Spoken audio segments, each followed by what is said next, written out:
10వ తరగతిలో ప్రవేశించిన విద్యార్థులకు ఎస్ఎఫ్ఐ యూటీఎఫ్ ఆధ్వర్యంలో అవగాహన క్లాసులు మంగళవారం కాకినాడ కచేరీపేట యూటీఎఫ్ హోంలో ప్రారంభమయ్యాయి. ఈ సందర్భంగా జరిగిన ప్రారంభ సభకు యూటీఎఫ్ జిల్లా ప్రధాన కార్యదర్శి టి రవిచక్రవర్తి అధ్యక్షత వహించారు. పూర్వ రాష్ట్ర కార్యదర్శి జి ప్రభాకర్ వర్మ క్లాసులు ప్రారంభించారు. తొలి రోజు I Prasadarao social, CHV Ramana గణితం సబ్జెక్టులు బోధించారు.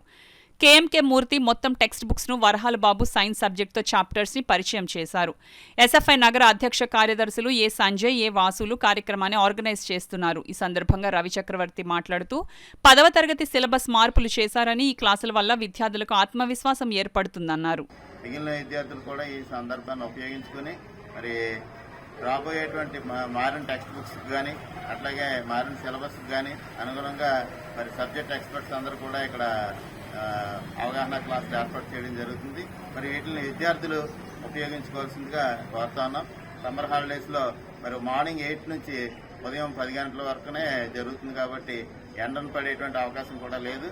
అంచేత ఈ హాలిడేస్ను ఉపయోగించుకుని విద్యార్థుల తల్లిదండ్రులు కూడా ఈ అవగాహన క్లాసులు తమ పిల్లలను కూడా పంపించేటువంటి విధంగా సన్నద్ధం అవ్వాల్సిందిగా కోరుతా ఉన్నాం. మరి సబ్జెక్ట్ ఎక్స్పర్ట్స్ అందరూ కూడా ఈ సెక్షన్లో పాల్గొనడం జరుగుతుంది. చేత ఈ అవకాశాన్ని ఉపయోగించుకోవాల్సింది కోరుతాను. ఈ రోజున కాకినాడ యూటీఎఫ్ హోంలో ప్రారంభించడం జరిగింది. మరి విద్యార్థుల తల్లిదండ్రులకు విజ్ఞప్తి చేస్తున్నాం. కాకినాడ జిల్లా యూటీఎఫ్ శాఖ పక్షాన నా పేరు చక్రవర్తి, కాకినాడ జిల్లా యూటీఎఫ్ ప్రధాన